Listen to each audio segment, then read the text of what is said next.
9 de la mañana con 4 minutos. Hoy en Cara a Cara tenemos muchos temas, tenemos muchos debates que proponerte. De entrada tenemos la última hora, 9:10 de la mañana, tiene que estar compareciendo ante el juez en audiencia de vinculación de proceso el exsecretario Antonio Cruces. Ya están las versiones de que trae otro amparito bajo el brazo y que por lo tanto podría volver a escaparse de la acción de la justicia. Y también te platicamos el caso de también otro exsecretario, Jaime Agustín González Álvarez, que ayer tuvo su audiencia de vinculación a proceso. Se pidieron 140 y tantas horas más para poder desahogar pruebas, pero ahí está, avanzando el tema de la Secretaría de Salud. También hablamos de educación, cómo están, de acuerdo a los datos de Planea, cómo están las niñas y los niños en Jalisco, qué están aprendiendo, qué nos falta, dónde estamos en materia educativa. Y en cabina, el debate que seguramente es el de la semana. En el Congreso se están discutiendo unas cosas que se llaman las terapias de conversión. Son, digamos, prácticas que se utilizan para tratar de cambiar la identidad sexual de una persona. Es decir, si alguien es homosexual, lo llevan cuando son niños, adolescentes, a este tipo de terapias. Pues digamos lo que dicen algunos para ver si se enderezan. Ese es el argumento de la gente que se opone. Pues hay una legislación en el Congreso que está promoviendo el diputado Salvador Caro para penar con hasta 3 años de prisión a quien dé o provea este tipo de terapias de conversión. Hasta las 10 de la mañana estamos contigo en Cara a Cara. En esta mesa dialogan todas las ideas, se genera la noticia y se dicen las cosas. Cara a Cara, la información clara y precisa en voz de sus protagonistas. Cara a Cara, con Enrique Tusain.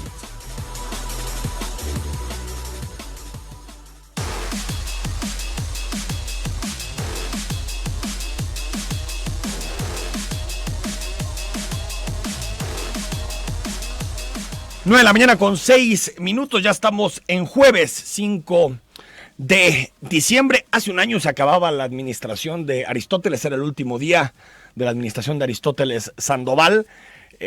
Aquel festejo que tuvo eufórico el exgobernador en la cantina ahí del centro en La Fuente, donde pues departió con su grupo de colaboradores al terminar el sexenio. Y mañana tendremos un análisis porque mañana se cumple un año del inicio del gobierno de Enrique Alfaro.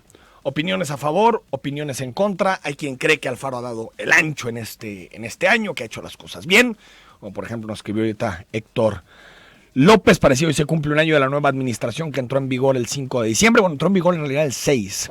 Ha hecho cambios importantes y ha transformado la vida de esta gran zona metropolitana y de todo el estado de Jalisco. Ahí está tu opinión, porque Héctor dice que no leemos sus mensajes, pues aquí lo leemos el mensaje, Héctor.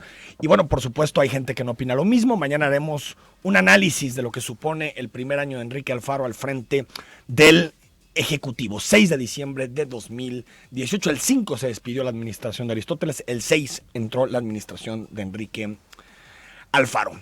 A ver, tema Secretaría de Salud. Es el caso de combate a la corrupción pues más polémico, más controversial que existe en estos momentos, porque involucra la figura de Antonio Cruces Mada, que fue secretario de Salud entre 2015 y 2017.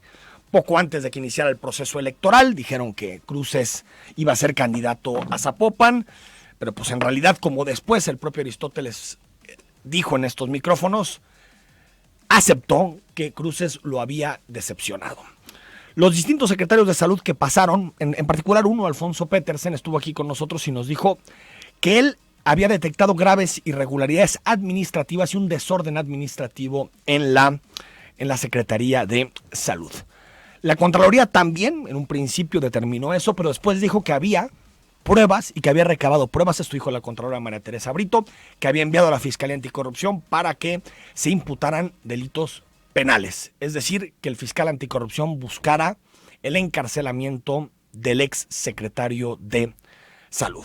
Desde ahí, Cruces ha tramitado una serie impresionante de amparos para evitar cualquier vinculación a proceso.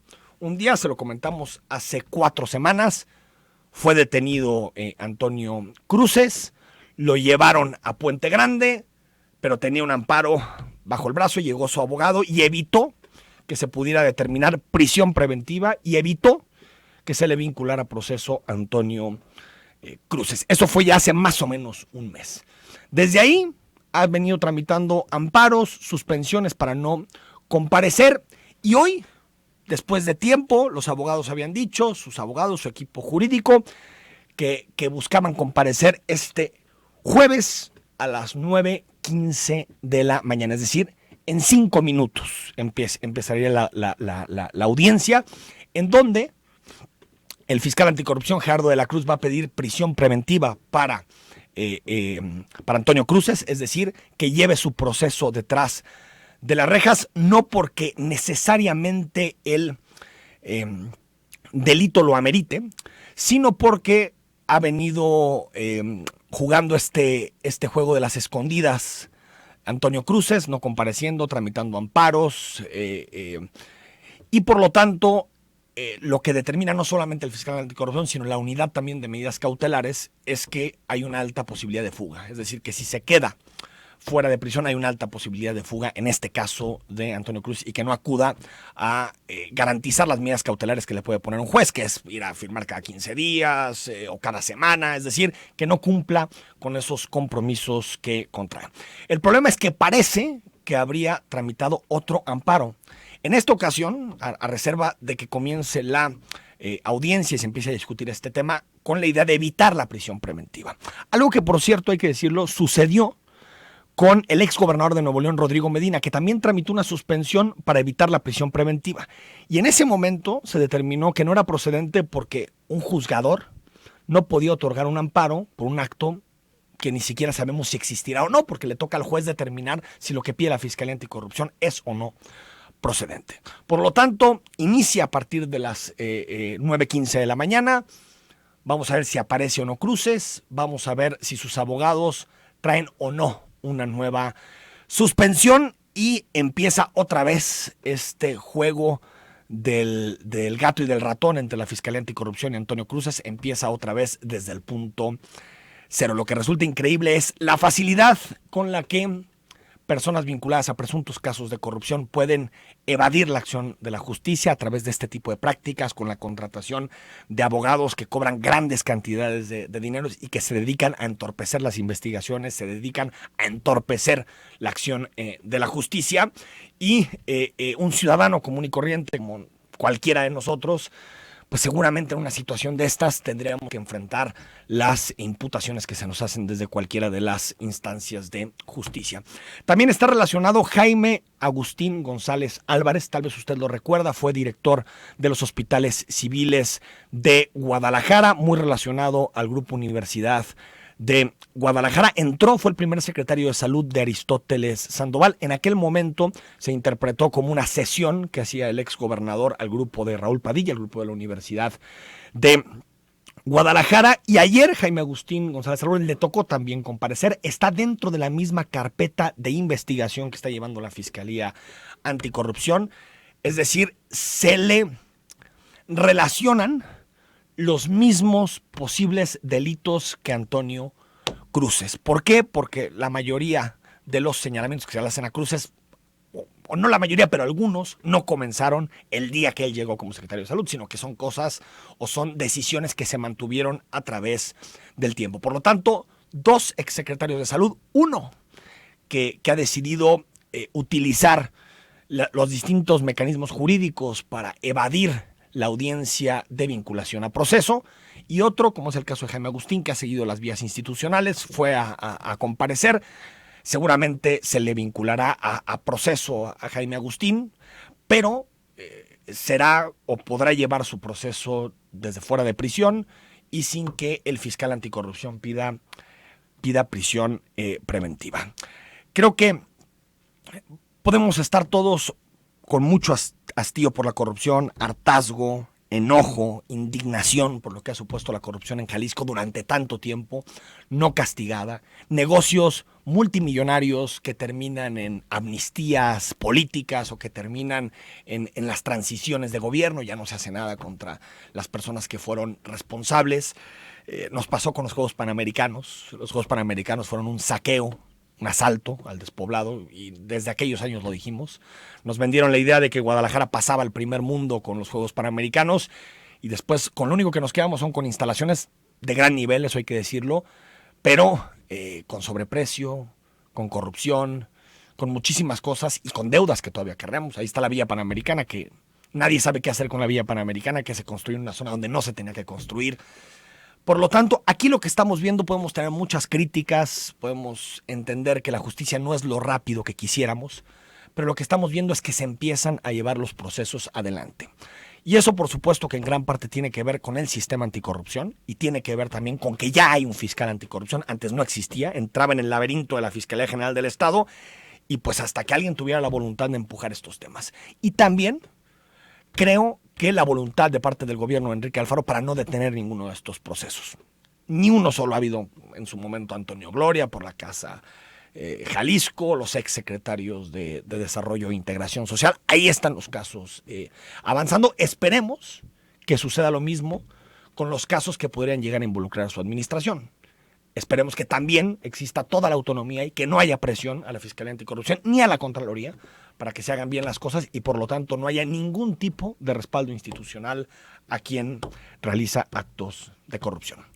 Son las 9 de la mañana con 16 minutos. Te estamos dando el último minuto de lo que suceda en Puente Grande con la audiencia de Antonio Cruces, si se vincula o no a proceso, si trae un amparo, una suspensión. Veremos en qué termina esta historia, pero más adelante, después del corte, entramos a una discusión que está en este momento en el Poder Legislativo. Las terapias de conversión, así se llaman estas terapias. Son, digamos, actuaciones que se hacen poco menos reguladas, donde buscan básicamente cambiar la identidad sexual de una persona. Es decir, que si es homosexual, pues estas terapias lo que le ofrecen a los padres de familia es, pues de alguna forma, quitarles eso, curarlos, como se puede decir, como si la homosexualidad fuera una enfermedad. Por supuesto que yo personalmente creo que son torturas psicológicas que se le dan a las personas y sobre todo a niños que ni siquiera pueden tomar una decisión, que quedan exentos a la decisión de sus padres.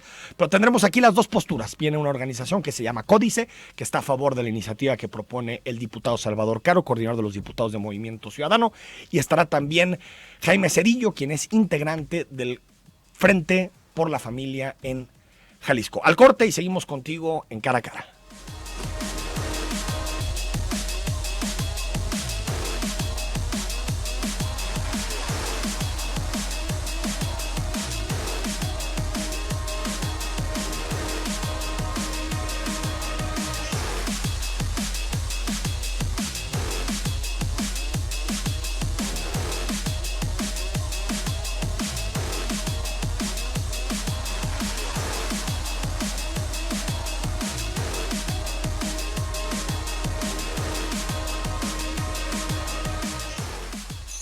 Zona 391.5 te invita a la gran posada Promomedios Radio con las actuaciones en vivo de Rayleigh Barba, Alejandra Orozco, Yuvan, Bémora, las leyendas del rock pop en español, Rostros Ocultos y un elenco grupero de primer nivel. Los Plebes del Rancho, Lupillo Rivera, Saúl el Jaguar, El Bebeto, Pequeños Musical, Banda San Miguel, Mi Banda el Mexicano de Germán Román, Sonora Caliente y Banda Rancho Viejo.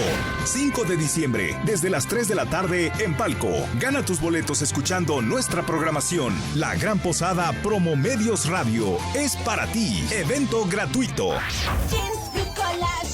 Para chicas como tú. Visita nuestra página bluecollage.com. ¡Está increíble! Abarrotes Morfín. Descuento sin fin. Calle 56 frente al Templo de Talpita. La Hojuela de Guadalajara. El rico sabor natural de la vida. 3854-9078.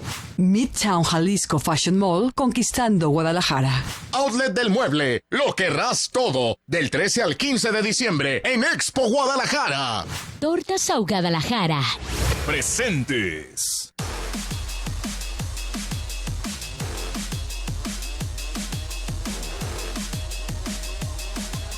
9 de la mañana con 20 minutos. Gracias por tus comentarios, por los mensajes que ya están llegando al WhatsApp de la estación 33 18 80 76 41.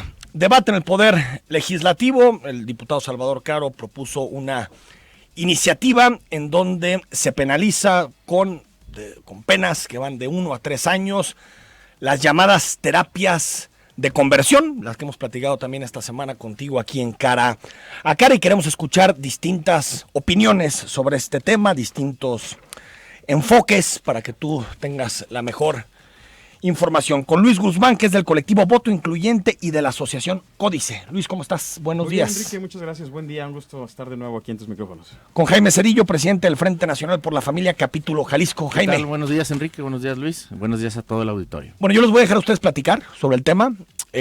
Nada más les pido a los dos civilidad, respeto. Claro, como vivimos en una sociedad donde lamentablemente transpiramos violencia todos los días, y creo que desde los medios de comunicación tenemos que abonar a una cultura de paz. Opiniones, yo aquí nada más mando a corte. Opiniones, ¿quién quiere empezar? Luis, Jaime, sobre esta iniciativa que está en el Congreso en primera lectura.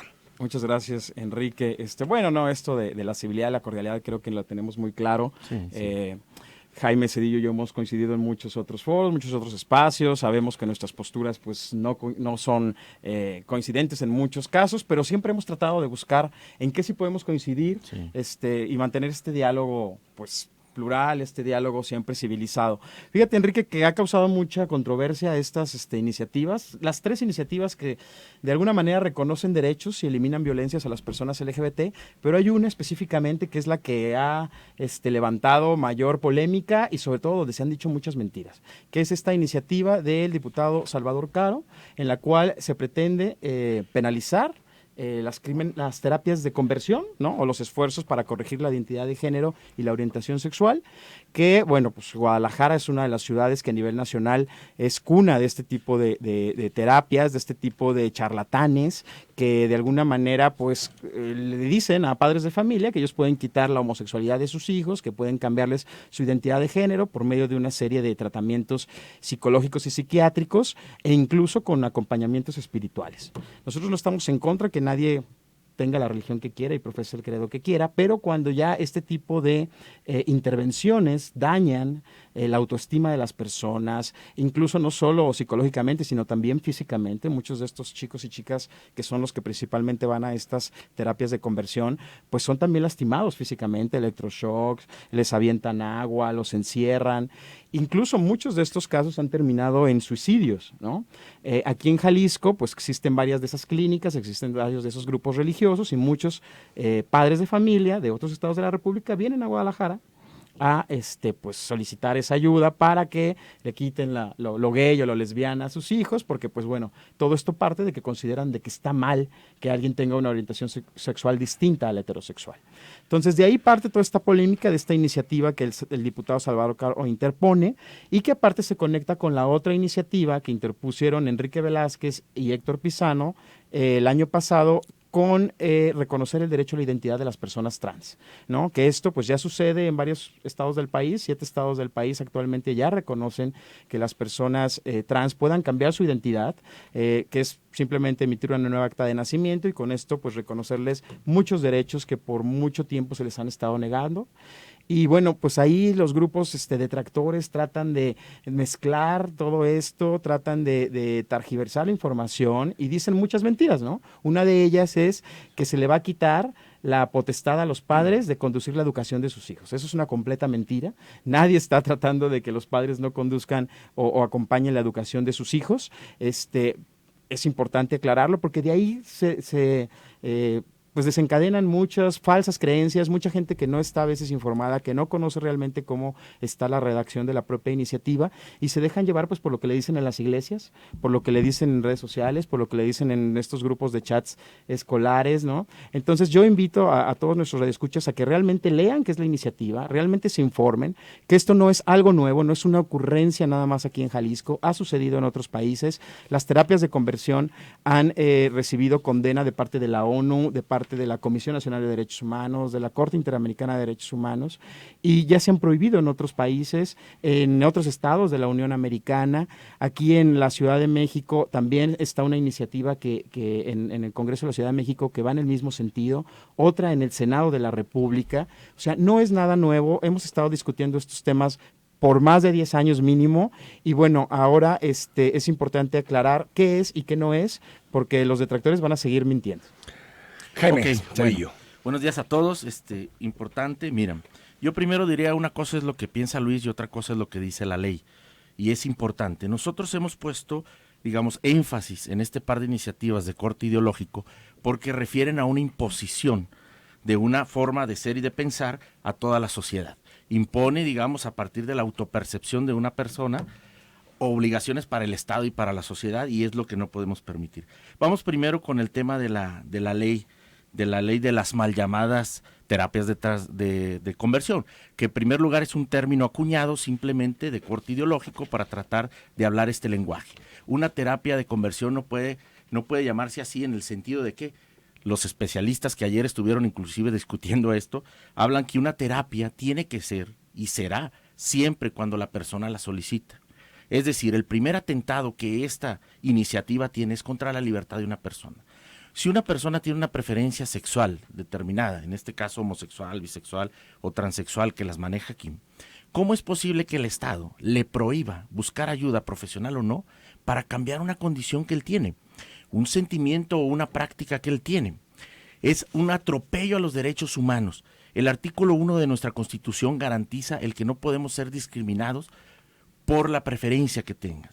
Y esta, en un primer lugar, atenta contra el derecho de libertad de pensamiento, libertad de expresión, libertad de religión, libertad de conciencia y la libertad de preferencia. Porque ¿cómo es posible que el Estado argumenta completamente toda la ideología de género a través de la educación para tratar de permear en los niños el que supuestamente la sexualidad se puede elegir, la preferencia se puede elegir? Eso sí lo ponen en la educación inclusive, cuando describen que la sexualidad es una construcción social y que se puede elegir el ser hombre, el ser mujer, y entonces en nuestra ley lo llama preferencias. Pero ahora resulta que esta ley, cuando una persona quiere, en todo caso, bajo ese supuesto de la ley, cambiar su preferencia, el Estado se lo prohíbe. Es muy clara la ley aquí para decir, y aquí tengo no nada más la iniciativa, sino el dictamen, aquí es muy claro para decir que la penalización será para cualquier persona, física o moral. Es claro para decir que un profesional de la salud será penalizado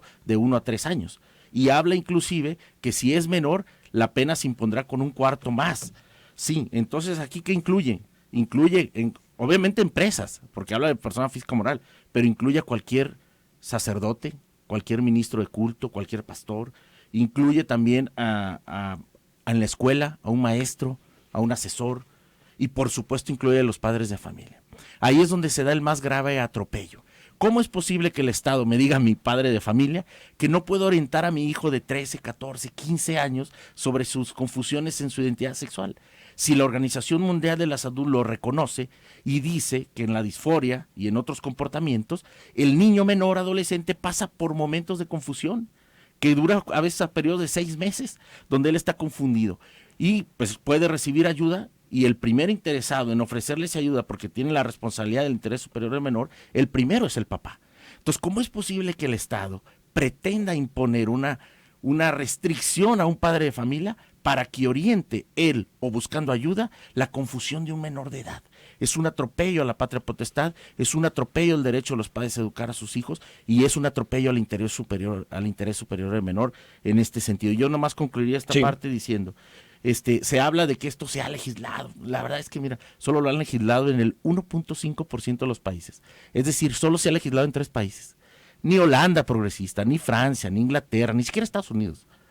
No lo han legislado porque es ocioso legislar esto. Inclusive te citaría la de Brasil. La de Brasil prohíbe la patologización de los comportamientos y las prácticas. Es decir, atenta, claro, inclusive en el 2013 ya se hizo un avance para mandarla para atrás, para derogarla. Sin embargo, no se revocó por la condición. Esta, dentro de poco la verás revocada en Brasil. Después el otro país, el segundo país, Ecuador y Malta. Ecuador, por ejemplo, prohíbe este acto porque se dan actos de tortura. Eso ya se incluye en nuestra ley. Por supuesto que cualquier médico que aplique actos de tortura con su paciente está penalizado, pero no nomás cuando vaya a pedirle ayuda en sus preferencias sexuales. Si tiene bulimia, si tiene cualquier trastorno de identidad, cualquiera. Inclusive hoy en día para los drogadictos, para los alcohólicos, sí se dan ciertas prácticas abusivas. Ahí deberíamos de concentrarnos, no en esta situación que aparte es una discriminación, porque en la comunidad de diversidad sexual hay homosexuales que quieren cambiar su condición. ¿Por qué los vamos a discriminar? Son la minoría discriminada de la minoría. Luis. No, bueno, Enrique, es importante partir de que pues estas personas que se oponen a este tipo de penalización de violencias, pues parten de que la homosexualidad es algo malo, ¿no? De ahí entonces que todo su discurso radica en que las personas pueden cambiar. Entonces entendamos y veamos la evidencia científica, ¿no?, de las diferentes asociaciones, de los diferentes profesionales, no solo locales, nacionales, sino a nivel mundial, en donde la identidad de género y la orientación sexual no es algo malo, no es algo que se puede elegir. O sea, yo no puedo decir el día de hoy quiero ser gay y mañana quiero ser heterosexual. Eso no funciona de esa manera. La evidencia científica está ahí y seguir discutiendo estas cosas me parece ocioso. Ahora vamos hablando de realidades, ¿no? Este tipo de leyes lo que vienen es acompañar esas realidades que viven muchos hombres y mujeres que han sido sometidos a este tipo de terapias y donde están los testimonios y donde están las afectaciones y donde están los suicidios. Y entonces es lo que llamó la atención, en este caso el diputado Salvador Caro, cuando nosotros fuimos a platicárselo, y eso pues después de una investigación, porque tampoco fue que hiciéramos así la ley de un día para otro, hubo una investigación, hubo una documentación, estos testimonios que les digo que acompañamos, pues es entonces que hay un interés de un legislador para decir estas violencias deben de terminar y debemos de pararlo ahora para que no sigan más jóvenes, sobre todo adolescentes, llevados por sus padres, por sus familiares, con engaños a este tipo de cuestiones que solo son charlatanería. También hay que explicar que detrás de esto, pues hay un negocio, ¿no? Y lo que ahora ellos no quieren es que se les quite de su negocio, ¿no? Es millonario esa cantidad que le piden a las familias con esa esperanza que ellos tienen de que sus hijos puedan ser heterosexuales, cuando eso nunca va a suceder. La orientación sexual y la identidad de género no se puede cambiar ni con terapias, ni con electroshocks, ni con ningún otro tipo de cuestiones que lo único que hacen es violentar a las personas. Entonces, esta cuestión del negocio, pues Guadalajara es una cuna, aquí hay muchos representantes importantes que incluso dan conferencias a nivel internacional y pues claro que les está pegando en el bolsillo, porque entonces en el momento en que la autoridad, ¿no?, en este caso, se lleve un asunto, ¿no?, al ámbito penal ante un juez y se acredite que esa persona sí ejerció violencia y que hay una afectación, porque es importante entender que esta penalización pues tendrá que comprobarse y la fiscalía tendrá que acreditar y con exámenes psicológicos, con exámenes médicos, y entonces una vez es cuando se va a sancionar a ese pseudo profesional de la salud para que se le castigue. No es una cuestión simplemente de que nosotros vamos a decir esa persona da terapias de conversión y entonces métalo en la cárcel. No funciona así nuestro marco legal, pero también para mí es importante que la gente entienda que este sí es un problema de salud pública, ¿no? Hay gente que ya lo ha vivido y podemos nosotros ahora evitar que más gente lo viva. Adelante, Jaime. Sí, mira, hijo, no puedes hablar de salud pública cuando los casos son... Nosotros que nos dedicamos a apoyar, digamos, de alguna manera todas estas cuestiones, no conocemos esos lugares que dice Luis. Sería bueno denunciar, ¿verdad? Porque en Guadalajara realmente no existen. Y los que existen, mira, por ejemplo, tenemos el caso, y ayer el doctor Everardo 300 casos documentados de personas con preferencia homosexual que acudieron a su ayuda para cambiar lo que se denomina, porque sabemos que la ciencia ha determinado que no naces homosexual, no hay un genoma que te determine homosexual. Lo homosexual está definida o como un sentimiento o como un comportamiento, como una práctica. Y como dice, o sea, a lo mejor Luis no puede elegir eso, pero hay muchos que sí, lo han querido elegir y lo han hecho. Es decir, hay testimonios de esos 300 y muchos más que han buscado una ayuda porque no se sienten a gusto con ese proceso de comportamiento homosexual. Porque mira, una persona heterosexual que en un momento dado de su historia, porque la ciencia nos dice, los estudios nos dicen que la homosexualidad se adquiere, digamos, por las condiciones entre los 3 y los 11 años y a partir de los 12 se desarrolla el comportamiento o el sentimiento. Llega un momento donde la persona homosexual, no el caso de Luis, porque él yo sé que vive con su pareja con alegría, en realidad, yo conozco homosexuales que han querido cambiar su situación y acuden en ayuda y han encontrado en su regreso a un comportamiento heterosexual una mejor forma de vida. ¿Por qué discriminar a esos? Sí existen. No puedes decir que no conoces ninguno, porque sí existen. Yo conozco 300 casos, ni modo que tú estás ahí y no los conoces. No conozco ninguno. Entonces, te los vamos a presentar. Ahorita mismo te voy a pasar uno. Pero el tema es el siguiente. No puedes no puedes aplastar el derecho humano de una persona de buscar ayuda profesional para cambiar una condición que él quiere cambiar. No puedes discriminarlo. Entonces no puede el Estado prohibirle ese derecho humano que tiene de buscar ayuda, mucho menos a los padres, mucho menos simplemente los religiosos. Hay un grupo que en el ámbito de la iglesia apoya a las familias que tienen complicación con ese sentimiento. Y es muy válido. Por sus creencias, por el derecho a sus creencias, por el derecho de religión, de pensamiento, es muy válido que si un menor tiene confusión y tienen una orientación de tipo moral, lo que sea, es válido que lo apoyen. Yo no estoy hablando de eso, tendríamos que sentar aquí un padre para preguntarle. Yo estoy hablando de los profesionales de la salud. No le puedes prohibir a alguien en su ámbito profesional que deje de atender. Además, el doctor Everardo decía, las terapias son muy sencillas, no existe la obligatoriedad. Cuando un padre de familia lleva a un niño a una terapia, lo primero que le pregunta el doctor, ¿en qué te puedo ayudar? Si el muchacho dice, a mí nada, mi papá me trajo, se acabó la sesión, órale, vámonos, dile a tu papá. O sea, no se da. La terapia solo se da cuando el paciente la solicita. Entonces es una falacia pensar, es ocioso y es una falacia pensar que esto es un impuesto. Déjame ir al corte, 9 de la mañana con 37 minutos. Solo una pregunta, Jaime. ¿Tú crees que la homosexualidad es una enfermedad? Claro que no, o sea, está definido. Yo lo que creo y está también definido es que es un sentimiento y un comportamiento. Pero no crees que sea... No, yo me apego a lo que hoy está definido. Sí hay comportamientos como la disforia, que aún sigue siendo en el catálogo un trastorno de identidad sexual, y también el transventismo y otros más. Bueno, ya la Organización Mundial de la Salud ya la sacó, ¿no? ¿Qué? La transfobia, homofobia... No, esos no. El transvestismo lo va a sacar. O sea, ya lo sacó como enfermedades, ¿no? Sí, lo puso en otro apartado. Pero la disforia de género continúa ahí. ¿Qué es disforia de género? Pues la confusión que el menor tiene, justo esta. La confusión que el menor tiene en periodos de 6 meses, donde no está... Y todos, dice ahí la organización, que muchos de nosotros lo sufrimos. A lo mejor tú y yo lo sufrimos. ¿Por qué? Por nuestro contacto con otras mujeres, lo que sea. Pero después pasamos por el periodo, lo olvidamos y continuamos con nuestra heterosexualidad. Vamos al corte y le damos también participación a la gente. 9 de la mañana con 38 minutos.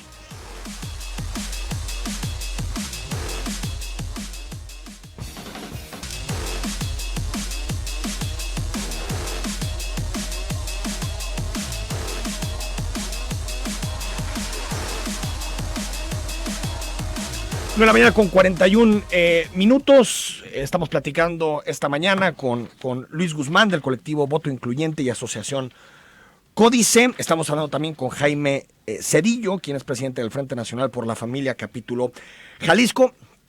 Hay mucha gente que nos escribe en redes sociales y que nos escribe a través del WhatsApp y que nos dice por qué invitan a este, por qué invitan al otro.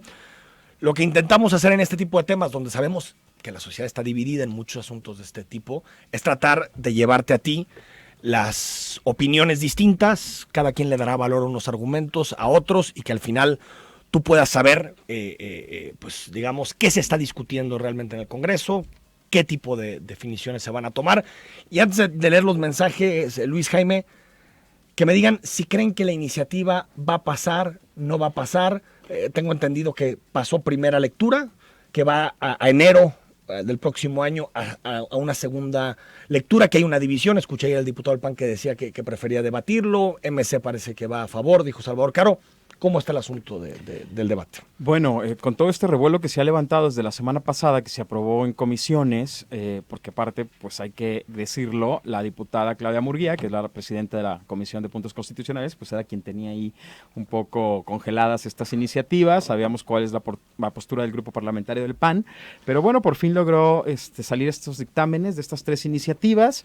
A mucha gente le ha causado sorpresa, a nosotros no tanto, porque ya las hemos trabajado pues desde hace mucho tiempo. No es la primera vez que presentamos iniciativas de este tipo. en esta legislatura, sino en legislaturas anteriores, y pues siempre estamos buscando aliados en el Congreso. Para nosotros ahora el diputado Salvador Caro representa un aliado porque aparte ha salido a defender su iniciativa. El día de ayer se pasa a primera lectura, el grupo parlamentario del PRI y Morena querían bajarla, regresarla a comisiones, el PAN pues, simplemente no quería que tampoco se leyera y que pues mucho menos quiere que se apruebe. Algunos legisladores de Movimiento Ciudadano, el PRI también, algunos pues están ahí tratando de quedar bien con unos y con otros, ¿no? Esa es la realidad. Mi percepción es de que se asustaron, ¿no? Con todo este movimiento.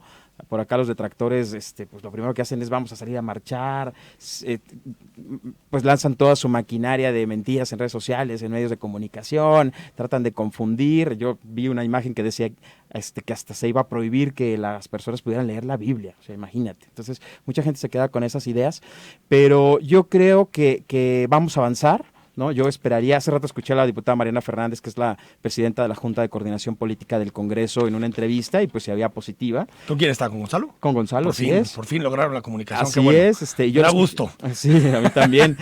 Porque es importante escucharlos. Ellos son los tomadores de decisiones, ellos son quienes de alguna manera van a darle para adelante o para atrás a esto. Y la escuché muy positiva. Yo esperaría que en realidad ese compromiso pues se tradujera ya, por fin, en la aprobación y no solamente se quedara en el discurso. Jaime, ¿se aprueba o no se aprueba? Aquí es un tema. Mira, primero yo diría, esta iniciativa pasó por un proceso, el llamado albazo legislativo, porque fue sacado de un día para otro. ¿Por qué? Porque se presentó el 2 de octubre. Hay tantas iniciativas que tienen meses, años. Nosotros mismos apoyamos una iniciativa que es el derecho de los padres a educar a sus hijos y ya se cuenta, ahora sí que en más de un año que está parada. Pero bueno, eso fue lo primero que nos llamó la atención. Lo sacaron rápido, lo aprobaron en las comisiones. También llama la atención que dos personas de las que presentaron estas iniciativas formaban parte de la comisión. Juez y parte fueron en la misma. Pero bueno, el tema ¿cómo está? Nosotros lo que exigimos a los diputados, a Caro y a todas las fracciones, fue escuchen especialistas, vean los alcances de esto, no nada más pasen por yo traigo aquí la iniciativa y el dictamen, y tú ves la iniciativa y ves el dictamen, es un copy-paste, no hicieron más análisis, simplemente la copiaron. Entonces, ¿por qué? Porque tuvieron muy poco tiempo, ¿verdad? Un mes para hacer un análisis o un mes y medio para hacer un análisis de esta naturaleza no es suficiente. Entonces, ¿cómo está? Se hizo la primera lectura, pero vamos a tener foros de diálogo, que es lo que nosotros pedimos. No con nosotros nada más. A lo mejor yo soy el menos indicado para eso, pero hay especialistas médicos, abogados. En el tema de la iniciativa de la identidad de género, hay que ver todos los alcances jurídicos que eso va a tener, ¿verdad? Tener una identidad reservada a la sociedad, digamos una identidad secreta, para que toda la sociedad no tenga acceso a ella. Pero bueno, la cosa es que ambas se leyeron la primera lectura, es decir, se hicieron del conocimiento de los diputados, y después de esto vendría una segunda lectura para su votación. Pero esa segunda lectura no se va a dar en este momento. Ya se anunció que los foros se van a hacer, ¿no?, entrando el año. Sí. Y esos foros se van a hacer con especialistas, para que ellos sean los que pongan el conocimiento y pongan la experiencia y pongan la información para que los diputados en conciencia lo voten. Oye, tradúzcanme. Me llegan muchos mensajes en redes sociales hablando de ECOSIG. Sí. ¿Qué es un ECOSIG? ECOSIG son las siglas de los esfuerzos para corregir la orientación sexual y la identidad de género, ¿no? O llamadas terapias de conversión. El término terapias de conversión no engloba todo y por eso se utiliza el término ECOSIG. Pero no es una empresa como tal, es no. en general. ECOSIG son las siglas que definen los esfuerzos para corregir la orientación sexual y la identidad de género. Ayuda para 140 caracteres, ECOSIG te acaba Así es, ¿no? O es lo mismo que las terapias de conversión. A ver, hay muchísimos mensajes, trataremos de leer la mayoría de ellos. No existe una especialidad ni en las universidades para que los doctores se especialicen en conversión sexual. Esto no entra en el sector salud. En cambio, respetar las decisiones sí está en nuestras garantías individuales, dice Luz Mendoza. Marta González, a ver, nos escribes muchísimo, Marta, pero voy a tratar de sintetizar lo que nos pones. Discúlpenme, señor, pero no estoy de acuerdo en algo. Tiene razón.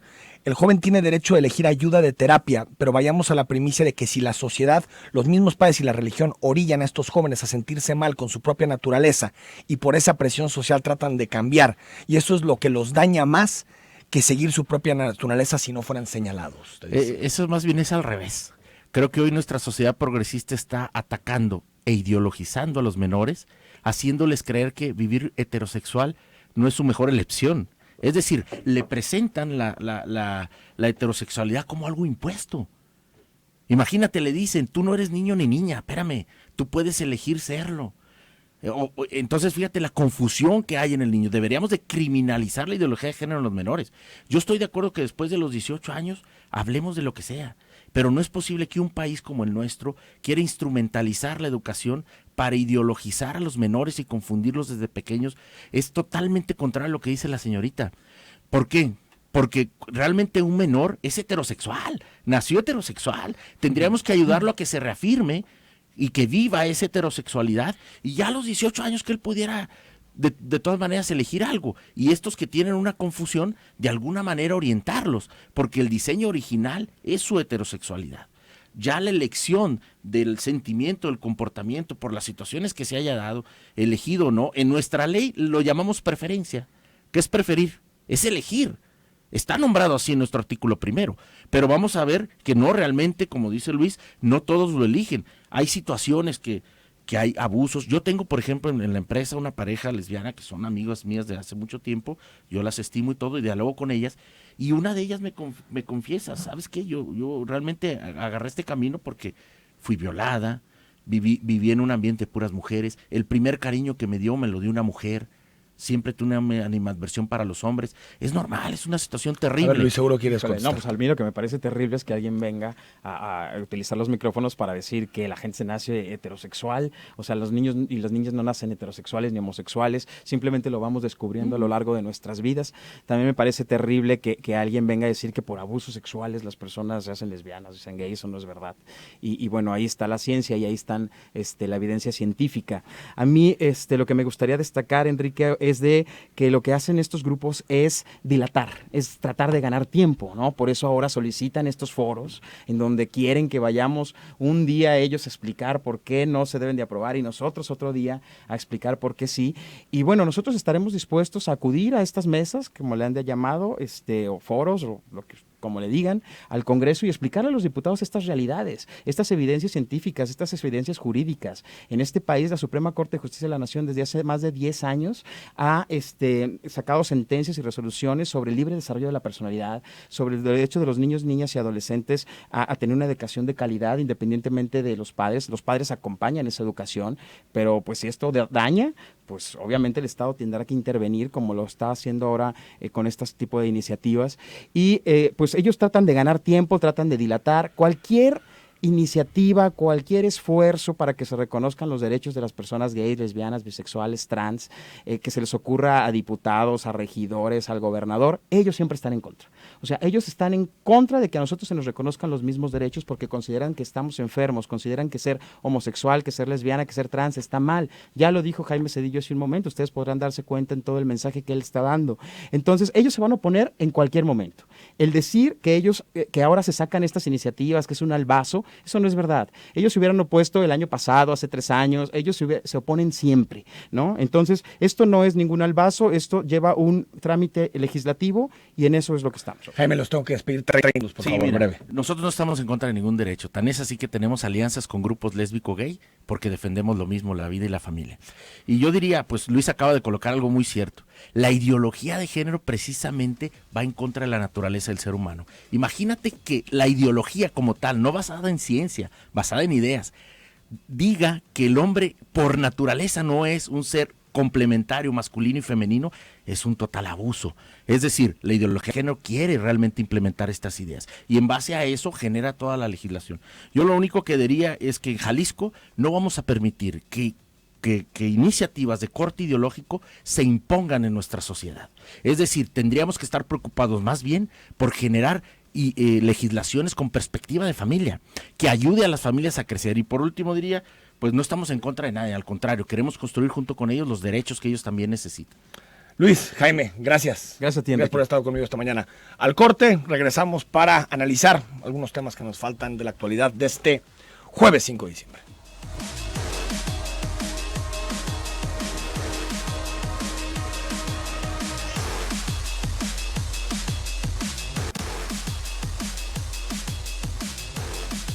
Son las 9 de la mañana con 54 minutos. Hay mensajes de todos. Sergio Mendoza, hombre y mujer, tuerca y tornillo, saludos. José Rodolfo, buenos días, saludos, te informo, taxi atropelló a bicicleta en Juan de la Barrera cruzando carril, el ciclista está bien. Gracias, José Rodolfo, por tus comentarios. Antonio Ramírez, ser heterosexual también es un derecho. Bajo el argumento de tu invitado Luis, habría que penalizar a los que inducen la homosexualidad también. No sé si, Antonio, nos puedas decir exactamente quién induce la homosexualidad. No por mí, sino por mi hijo. Mi hijo es homosexual y desde los 2 años le detecté esa preferencia. Lo llevé con el psicólogo y sin embargo él es y me costó asimilarlo. Pero estoy para mi hijo y lo defenderé y apoyaré siempre. Creo ellos no saben si lo que han vivido, sino lo que ha vivido uno. Mi hijo desde siempre lo fue. Gracias por comentar, nos pidió no dar el nombre. Ninguna ley debe nacer restringiendo el derecho de otros. Es sencillo, la Constitución Política de los Estados Unidos Mexicanos prohíbe cualquier tipo de tortura. Si estas personas del colectivo y el diputado Salvador Caro conocen de torturas realizadas, ¿por qué no denuncian? La exposición de motivos se basa en las famosas cifras negras. Dicen que pasan, pero no hay evidencia documental ni denuncia alguna al respecto. Mira, vamos a platicar 44-41. Hay una... mañana tendremos la posibilidad de platicar con él. Hay un académico del ITESO que hizo una tesis sobre este tema. Él se hizo, digamos, para poder entender y meterse a todo lo que suponen estas terapias de conversión, que desde mi punto de vista también son torturas. Se tuvo que, pues, digamos, hacer pasar como alguien que buscaba este tipo de apoyos, de terapias, y le tocó vivir todo. Casos impresionantes, vendarle los ojos, trasladarlo a un lugar donde ni siquiera sabía dónde estaban, violencia física, agua, tortura, básicamente. Y es una tesis que se presentó en una tesis de maestría que se presentó en el ITESO y en donde pues ni siquiera es que esté recopilando testimonios para poder llegar y quitarse toda esta discusión que hay en torno a este tema, pues decidió hacerlo él. Yo creo que más allá de opciones ideológicas, a mí me parece que lo que no es, digamos, lo que trata de trascender la ideología es preservar ambientes sin violencia.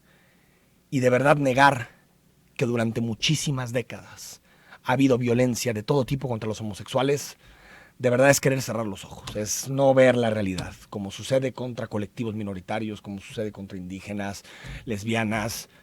Son identidades sexuales que siempre han sido criminalizadas, que se bromea todo el tiempo con ellas, que hay toda... es decir, somos una sociedad en donde los niveles de homofobia son altísimos. Ese sí es un problema, la homofobia.